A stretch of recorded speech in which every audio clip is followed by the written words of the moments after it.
Here I am, a man in his mid-30s, solo. I went through this a few years back when I was going through a pretty low point. My 5-year girlfriend, with whom I had planned to start a family and get married someday, and I had recently split up with her. It's reasonable to assume that I was bewildered throughout that period. The emotional toll of the split was substantial. I won't deny it. I neglected my own needs for several weeks while pouting. After waking up, I would go to work without interacting with anyone, and then I would return home to spend the remainder of the day in bed. It got much worse on weekends. I would remain indoors and fail to eat. In the past, I would watch mindless movies in a single sitting, often without even knowing what I was viewing. However, the sad tale needs to end. I've made a lot of progress, yet I still daydream about the possibilities of a different life. So, it was the evening of a Saturday. I slouched on the sofa. Really little action beyond starting another random movie. The name of it eludes me even now. I would completely disregard this dumb action film after it concluded. In case you were wondering, I was actually in my room on the second level of my house, usually. I only watch TV in my bedroom because that's where I have a couch and TV. My gaze dipped to my phone for a second. Moments after 9 o'clock had passed. It was the 4th time that day that my mom called me, so I remember it clearly. I let it ring even though I didn't want to disregard her. I couldn't force myself to speak, even though I knew she meant well. I preferred to avoid the typical inquiries regarding my eating habits and outdoor activities. I went back to the menu after becoming bored with the music. Despite my lack of motivation, I decided to watch a horror film that I had never heard of. Its thumbnail looked grainy, and it was just one of those generic ones.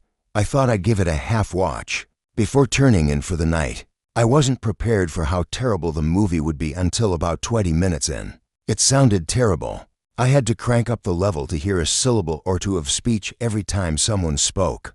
Then the speakers would erupt with the following sound effect, almost tearing my eardrums to shreds. I continued to watch the movie though. For some reason, I was too lazy to make the second change, I suppose. There was this strange sound effect throughout the film that I became aware of at some point. It sounded like a pipe striking concrete, a harsh, metallic clang. None of the visuals on the screen were reflected in it. Nobody was in a warehouse or carrying metal, and the occurrences weren't timed with the frights either. Like the director had looped it by mistake or something. It would appear every minute or so. The exact same tone, loudness, and pitch seemed to be overly consistent to be an effective choice in sound design. I was surprised the film had even made it to streaming sites considering that, and how badly the other audio was mixed. I found it difficult to turn off the movie despite its bad quality, in part because I was having fun critiquing it and in part because I was curious to see how something so horrible would unfold, rather than just ignoring what was happening. On screen, I paused the movie when I got up to use the restroom, which happened around halfway through. Upon returning to my seat, I retrieved the remote control and raised it to my fingertip, preparing to hit the play button, but I was interrupted once more by the aforementioned sound, that same piercing metallic clatter, only this time the film had stopped. For an instant, I did nothing except stare at the television. There's no sound. There's no motion. It had sounded as plain as day, and it had originated from within the house. There was a moment of clarity. It was cut from the original script in my attempt to dispel the possibility that it had been all in my head. I remained motionless, hoping it was all in my head. I listened intently while watching the frozen screen. Then, approximately 45 seconds after that, it reappeared. An identical clang. I didn't squander any more time. Quickly, I got up from my desk, retrieved a knife, and began hurriedly searching every room for a possible hiding spot. However, the house as a whole was spotless. Nothing was happening. As a matter of fact, nothing seemed really off. However, I perceived the clang once again as I ascended the steps, my heart continuing to thump. The last time, it was much louder, so I assumed it was emanating from my room, where I was sitting and watching the movie. Nevertheless, it didn't make any sense. I realized I had a couple windows ajar at that moment. Since the weather had begun to warm up in the spring, I had made it a habit to crack them open in the evenings to let some air in, At first, I couldn't help but wonder if the noise wasn't emanating from outside the home. Perhaps it was emanating from the very outside of the house the entire time. That idea frightened me even more. For some reason, I approached the window, drew back the curtain a little to peer out into the backyard, and there it was, approximately 20 feet from the house. One of the deck chairs was positioned in the center of the lawn. A small child stood by the chair, a little child. The silhouette was far too diminutive to be an adult, and I couldn't discern any of his features due to the darkness. In every way, it was a child. The noise I had been hearing may be explained by the fact that he was holding what appeared to be a PVC pipe. He must have caught sight of me since he slapped the pipe against the chair the second I glanced out the window. As soon as I felt my body swell with terror, I retreated from the window. I know it sounds ridiculous that I was scared of it, but I had no idea what that child was up to outside my house. Was he suffering from a mental illness of some kind? The reasoning was sound. It was already terrifying. But then I realized he had to have been standing there for at least an hour. I made an effort to calm down and think clearly. Possible that the child had become disoriented. Perhaps he had lost his way after straying from a neighboring residence and was unsure of how to return. I had to convince myself that I couldn't do nothing. So, attempting to remain composed, I descended the stairs and made my way calmly through the house to the back door. I thought turning on the porch light could help the child feel less scared or at least allow me to see him better. So I did that. I froze when I turned the handle on the door. It was as if I were being lured into a trap. Something just didn't add up. I mean, if that child was truly gone, he would definitely knock on my door or shout at me from my window.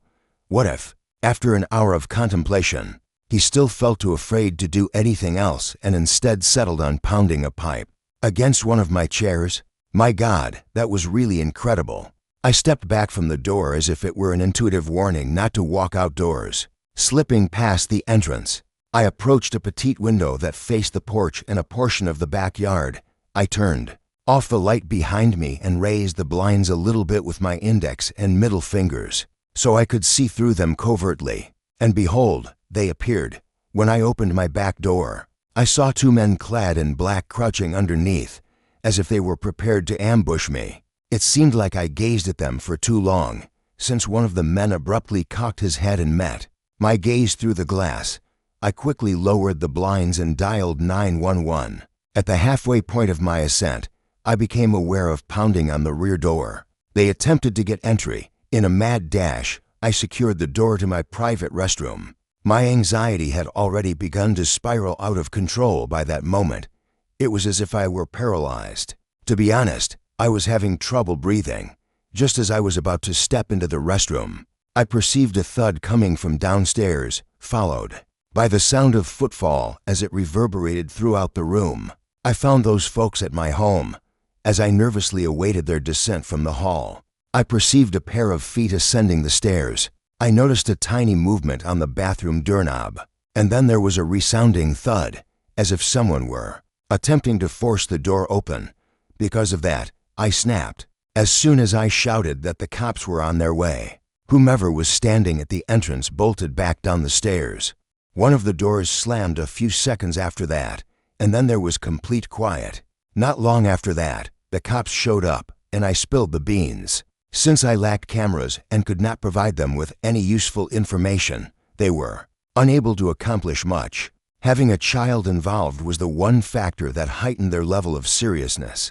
That level of participation, the police said, indicated that these individuals weren't simply impulsive criminals.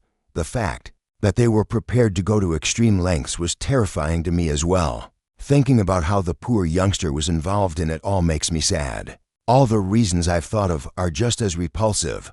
According to the police, I was probably the victim of a random attack, yet I found the entire plot to be excessively complex. Regardless, time has passed and I am now moving forward with my life. I realize the chances are minimal, but I sincerely hope that child is protected in some way. At the moment of this writing, 2024, in a few weeks, I will have completed my senior year of high school. Allow me to regale you with a brief tirade How so many of my pals managed to make it through a week-long spring break trip to Miami or some other wild party spot is something I'll never understand. I just am unable to. Therefore, I used spring break as an excuse to just go home and rest every year of college. The previous spring break was much like any other. For a week, I would essentially be unplugged, escaping the monotony of academics and pointless drama. I was quite upset since my nasty ta had unjustifiably rejected a perfect grade request. I had prepared for a recent midterm. On any case, the morning in question was a Monday. There wasn't much on my agenda. I knew I had to work out, but that was about it. My fitness routine has always included the morning. I feel like I've got my life under control because of it. I still managed to get myself out of bed at 6 in the morning, despite the fact that I was home for spring break and theoretically didn't have anything to do. I reasoned that I could avoid the crowds at the gym if I arrived early. I had changed into my clothes, left the house, and was driving by 6:20. The commute to the gym is approximately 15 minutes long and consists largely of winding roads through peaceful residential areas. In reality, very little ever occurs outside. Growing up, there was truly a blessing. However, when I grew older and my childhood pals began to move on with their lives, I found it quite dull. As I sped along, my attention was drawn to something peculiar, even though I was only listening to music from YouTube. An ice cream truck lay still beside the curb, its engine turned off and its lights turned off. Midway through March, that would have been totally normal in the summer, I suppose. There was still a slight coolness in the air. Nobody had skipped a day of class either. At 6:30 in the morning, an ice cream truck has no business being there. It was utterly inappropriate. I lowered my speed slightly to peer into the truck driver's window as I sped past. Nothing was there. By the time I rounded the bend and moved on, I had given it more consideration than was prudent. For some reason, I found the sight to be a bit strange. It wasn't merely that ice cream trucks weren't allowed at this time of year. The most part, I just couldn't place any sightings of them in my neighborhood. Never in my childhood. That kind of vibe just wasn't prevalent where I lived. I ignored the strange feeling and continued with my exercise routine. Feeling accomplished for the day, I grabbed a short lunch before heading home from the gym. However, the ice cream truck remained in the same precise location when I re-entered the street from which I had come earlier. I paused because of that. I assumed someone had already reported it. If you park too close to someone's house in this neighborhood, they can get irritated because people here are quite sensitive. That brings back a memory of an incident when my buddies and I were waiting for our other neighboring buddy when an irate woman scolded us for parking in front of her house. That is to say, I am not completely insane to think that someone would have reported the truck to the authorities. I turned around the block to go back and check if the truck was still there. And sure enough, it was because my curiosity got the better of me. I guess my glacial pace was a bit too noticeable as I drove past the second time. The man in the front seat stared at me for a few seconds.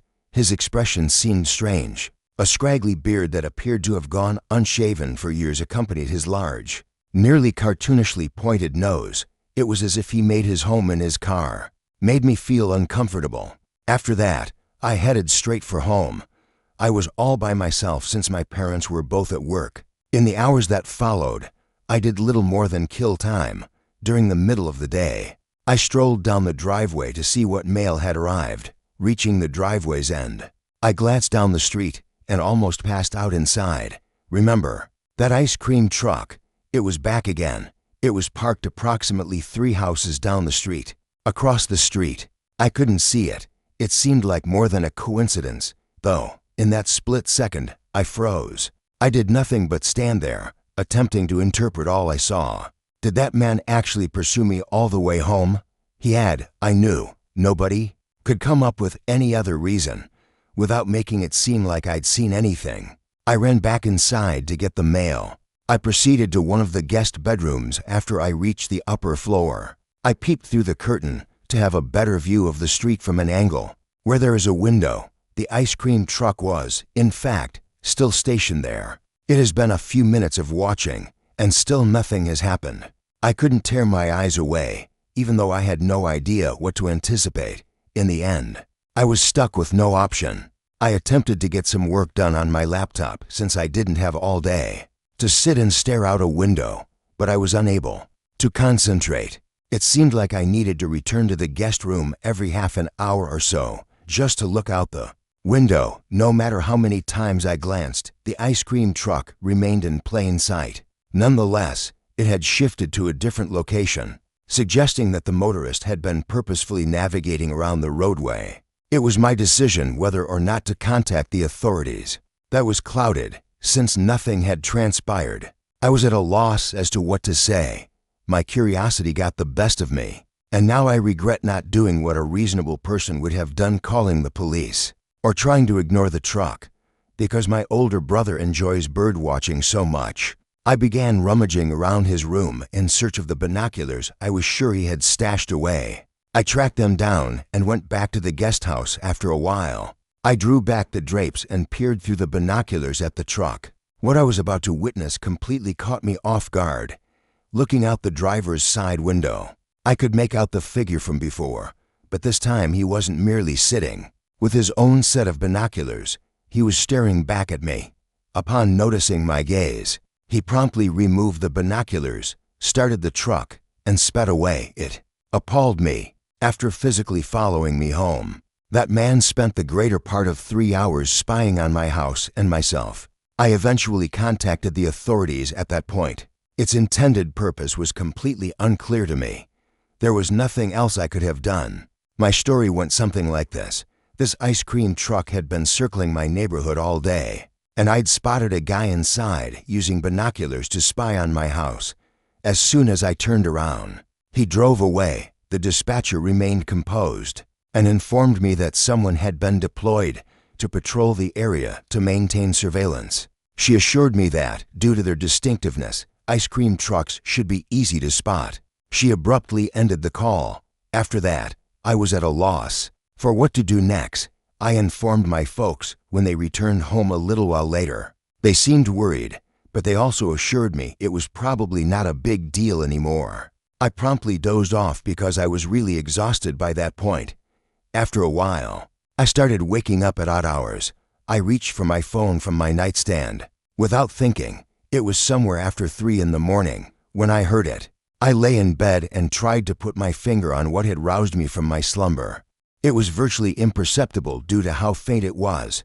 As I continued to listen, a growing sense of terror washed over me as I recognized the kind of music. An ice cream truck's jingle. Just as I was about to act, a slight click echoed through my bedroom window. Immediately, I made the connection. I looked out my window and saw someone hurling rocks. Evidently, that was the catalyst for my awakening. Just the sound of the song was muted. I stared at the wall across from me for a while, motionless. I kept urging myself to look, to simply get up and check, but each time I attempted to move, my body locked up again. I had to push myself to accomplish it in the end. I silently made my way to the window and briefly positioned myself beside it. With a single, fluid move, I ripped down the curtain and peered on the third count. Directly beneath my window stood the man from before, smack dab in the center of my front yard. On either side of him, clutching his hands, were two diminutive children, or, at least, they appeared to be children given their diminutive stature. Because of the darkness, I was unable to discern. I didn't squander any more time. I quickly proceeded to wake up my dad, stepping away from the window as I attempted to disregard the beating in my chest. By the time he walked downstairs to look around, I had already contacted 911. Because my dad is a strong-willed individual, I assumed he would want to take care of things on his own. It took us just a few minutes to get outside, but that man had managed to sneak away a little. Later, the cops showed up. I had to return to school after a few days of silence, but my parents assured me they would be on high alert. Thankfully, nothing out of the ordinary has happened since then, and that was nearly a month ago. My mom contacted me a few days ago. Apparently, news of a missing persons case in our town has just broken. That's why I'm writing this now. A boy and a girl, both 6 years old, went missing from a neighborhood not far from our home. My thoughts immediately reverted to that fateful night, and the two diminutive figures flanking the man in my front yard the second she uttered those words. I am genuinely sickened by the entire situation. I don't understand why the dude would stay outside my house all night long and pelt my windows with rocks. Given the gravity of the situation, why even bother to go to such extreme measures if he was abducted? Perhaps he was afraid I would figure out what he was up to, but surely he wouldn't want any attention if he had actually abducted those children. Finally, there are the children. When I initially spotted the truck that morning, I wondered if they were already with him or if they were somewhere else. For some reason, it keeps popping into my head. The only rationale I can think of is that someone who would abduct a child obviously has abnormal thought patterns, which is why he would put himself in danger to frighten me. In an effort to clarify the situation and our potential involvement, my mom contacted the police again. I will provide an update if anything occurs. This occurred around 9 months ago in the spring of last year. Every week is jam-packed for me because I'm a sales associate for BMW. Phone calls take up much of my time when I'm not working at the dealership. When I'm not at the dealership, I sometimes feel like I have more job to accomplish due to all the phone work involved. That sounds as funny as it is. Every time my phone rings, no matter who it is, I have to answer it because that's just how my job is. A lot of people try to swindle me, as you might anticipate. In the event that it is a client or interested party, I am compelled to respond. My phone began ringing one night, about 10 o'clock. The number was unfamiliar to my mobile device. On a normal occasion, I would have answered without hesitation, but I was already in bed, in the middle of winding down, when this happened. I guess I just let it ring because of how late it was. No voicemail was left. They would leave a note if it was really important, I thought. However, that same number called once more a short while after that. Sitting up, I responded to it. Despite my slight irritation, I made an effort to maintain a pleasant tone in case the person was taking their business seriously. At first, I perceived nothing more than static, a dense, uneven fuzz. I had the intention of hanging up when I accidentally snagged something beneath it. A person's speech. Clutching the phone to my ear, I listened intently, embodied my voice. I was very certain of it. I felt my blood pressure drop a bit because of that. It took me a few seconds to figure out that it wasn't simply a voice recording. It was a discussion I'd had with a customer earlier in the day, the usual fare, asking about prices, checking availability, and scheduling a demo unit. It was undeniably genuine, though not particularly delicate. Without a doubt, that was my voice. I immediately hung up the phone, but I'm not sure if it was the correct choice. I stared at my phone in an attempt to process what I had just heard for quite some time. I wasn't scared, but I also wasn't relaxed. I was feeling a combination of perplexion and discomfort. If that makes any sense, it could have been the client I had spoken with earlier. That was my initial assumption. Perhaps he dialed my number by mistake while attempting to replay or record the conversation for future reference. To be honest, I'm not sure. A stretch, it seems. For some reason, that was the only plausible explanation that didn't lead straight into a catastrophe. That wasn't the most convincing reason, but it was all I could think of to explain why the number was unknown instead of the one he had dialed before. I opted to get in touch with him again the next morning for the sake of my sanity. He was quite cordial and responded immediately. When I brought up the call from the previous night, though, he was completely confused. He seemed really perplexed. I hung up and said I was sorry about the confusion, but for some reason, I took his word for it. What followed was a typical day, pretty standard stuff. I had a couple appointments and followed up on a few leads initially. I paid little attention to the previous night's call. Nevertheless, I received a second call at almost the same hour. The number was different from the one that had contacted me the night before, but it wasn't saved in my phone again. On this occasion, I responded without delay. That which I had feared most came to pass. My discussion with a client that day was captured on yet another static, heavy recording. A distinct customer. This is an altogether separate discussion. Without uttering a word, I hung up once more. That night was the turning point. it had taken on a purposeful quality. And I had begun to notice something new. The client's voice was missing from the tape. My perspective was singular, like a biased interview. Something about the possibility that someone was recording me or listening in on my discussions began to nag at me that night. I slept poorly since I kept thinking about it and couldn't figure out what to do. What happened to me the next week disproved my suspicions that I was paranoid. For 7 nights in a row, nothing would change. A recording of a conversation I had that day would play over staticky audio. Whenever a random number called me, for some reason, I decided to start recording the calls myself. I merely believed it to be the prudent course of action. It began to bother me on the 3rd or 4th night, and not in a creepy, odd way. It became so bad that it began to affect my thinking. I was unable to unwind or concentrate.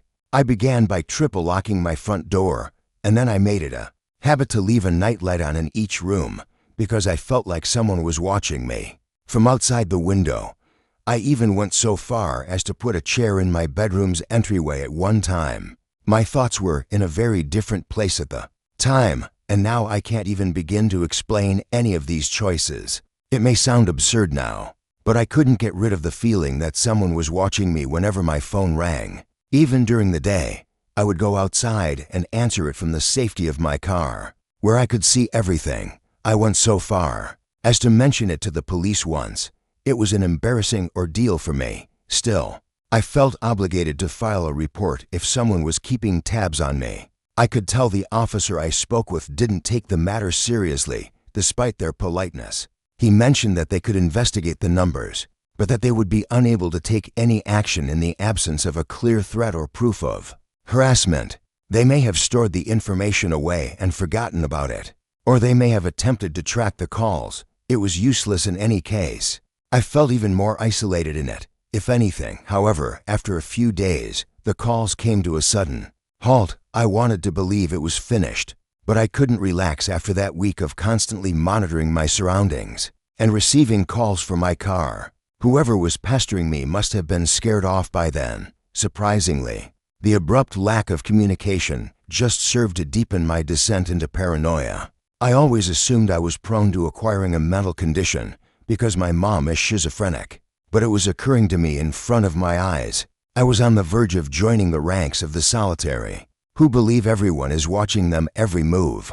A new personal phone number was ultimately obtained by me. It was quite bothersome. When I changed my phone number, I had to re-establish contact with clients, update all of my associated information, and take the chance that I could miss calls or texts. Yet I persisted anyhow. It seemed like someone had gotten their hands on my previous number in some way. The event I had been dreading finally transpired after a few more days of complete quiet. Another call came to me one evening after work. It had all the hallmarks of its predecessors. Instead of losing my temper and ending the call, I spoke out. I tried to explain that I had money for you, but I had no idea who you were or why you were acting this way. I continued by saying that I would gladly pay to be alone. After providing my address and expressing my willingness to meet, I finally heard a human voice on the other end. Everyone thought they were using a voice changer because all they said was 11 o'clock before they hung up. I can already hear your thoughts. Why on earth would I give out my address in such a way? In all candor, I am utterly stumped by the question. Yes, I was behaving strangely. Nevertheless, I will spare you the trouble of trying to put into words precisely how my thoughts were racing at the time. The subsequent 4 days were the most agonizing and taxing experiences of my life. This is going to be really graphic, but I'm not sure how much more I can say. As a precaution, I always keep a pistol in my residence. I went to my room, got it, and then sat down at the kitchen table to wait. There are no words to describe the whirlwind of ideas that raced through my mind as I sat there. In that span of 4 hours, I pondered numerous matters. I would even go so far as to suggest that I might not be sitting here typing this if it weren't for pure chance. It makes me nauseous to think about that night.